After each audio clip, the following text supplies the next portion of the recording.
Dave talked about in our workshop several things that were done in our culture to be able to be prepared for that. In general, I call it being supportive as opposed to being judgmental.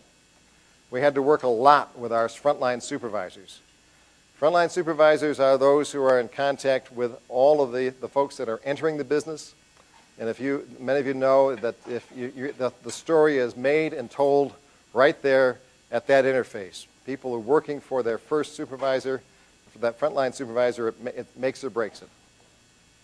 So under an old style situation where you're not having a truly supportive organization, you would have a situation like this. The supervisor comes up to Mary, and Mary says, or the supervisor says to Mary, you're making bad parts. These parts are not acceptable.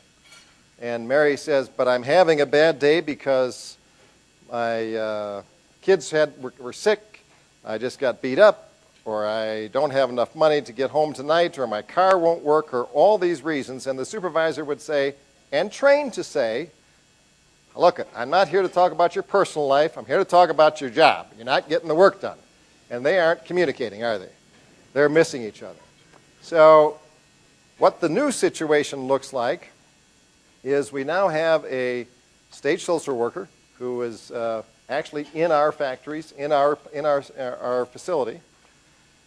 That's Joyce. Joyce has been with us for 10 years now, at least, I think 10 years. And so the supervisor goes over to Mary. Mary's having a bad day. The same scenario, you're making bad parts, I got problems, and the supervisor stops right there and says, that's too bad, I didn't realize that. Let me get a hold of Joyce and we'll make sure that we get something handled on that. Joyce comes over, is able to handle that particular problem. Maybe she needs to be off, maybe Mary needs to be off for an hour to make a couple of phone calls. Maybe she needs to have somebody pick her up that night, or maybe she needs a taxi cab ride home, maybe she needs to have a child care problem taken care of. Whatever it is, it can be taken care of. And you know what? It doesn't cost us anything. It costs the state, and the state's prepared to do that. She's on the welfare case. She's her caseworker. So we're able to have shifted the caseworkers from, instead of having 15 different caseworkers for people that are working at our place, it's one caseworker, and they're taking care of our workforce.